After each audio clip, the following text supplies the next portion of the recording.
God has commanded all of us to listen to Jesus. He says, "This is my beloved Son, listen to him." What does it mean to listen to Jesus? First of all, you have to be intentional about it. You can't listen to Jesus accidentally. You have to want to listen to Jesus. You have to desire to listen to Jesus, to sit at his feet and give him your ear. So it has to be that intentional. It has to be deliberate. That is the first thing. Then secondly, it means that you have to isolate the voice of Jesus from many other voices that you hear around. So when we are commanded to listen to Jesus, God is saying, suppress the unwanted noise, the noise from within and the noise from outside. Suppress it. Don't pay attention to it because it is going to disturb you. Now, isolating the voice of Jesus from many other voices around is not easy, because many times the voice of Jesus is very remote. It is very small. And that's why we are saying you have to be intentional about it. You have to remain quiet. You have to be still for you to be able to listen, to hear that voice, because it is tender and it is easily suppressed by the louder voices, the louder noises. The disciples of Jesus have a very profound experience of their journey. This journey of climbing the mountain is a journey of faith. It is our journey of faith. The transfiguration of Jesus on the mountain is also our own transfiguration or our transformation.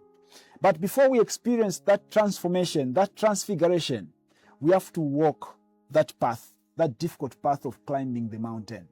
And this is the experience of the disciples. They are climbing a mountain. And when you are climbing a mountain, you go through things like exhaustion. You get tired.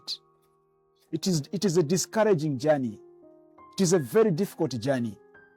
But these disciples do not quit because they are with somebody that is urging them on. There is somebody that is giving them the strength to walk on and on until they get to that mountain top. They are walking with Jesus. And as they walk with Jesus, they are also sharing with him the challenges of the journey. And Jesus is encouraging them on until they reach the mountain top. When you have experienced God and you have undergone transformation, you can't keep the story to yourself. You go down the mountain, you go down to others, and you become an evangelizer. And that is what all of us are. We have been to the mountaintop and we have experienced God. We have been transformed by the transfiguration of Christ. Now we have become evangelizers. So children evangelizing to children, children evangelizing to adults, parents evangelizing to their children, and everybody evangelizing to everybody else.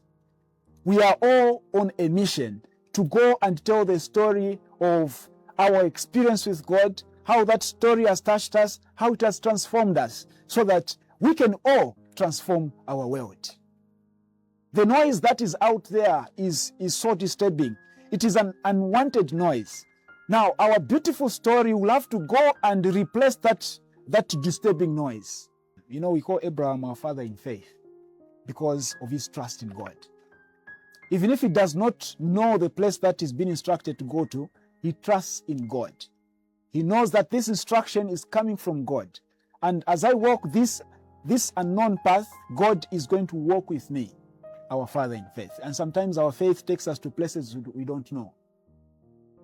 Sometimes your faith is going to take you to a place you never thought you could get to. But you are on a mission. Your mission is to be an evangelizer, even to places that you do not know, to people that you do not know, to people that you have never met, that you're meeting for the first time. Your mission is to be an evangelizer. Remember, we have all been to the mountaintop and we have experienced God.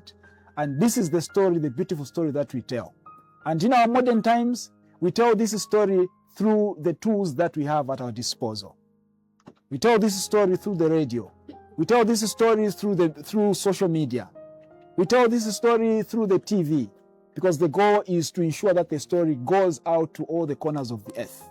That is what it means to be an evangelizer, and that is what we are.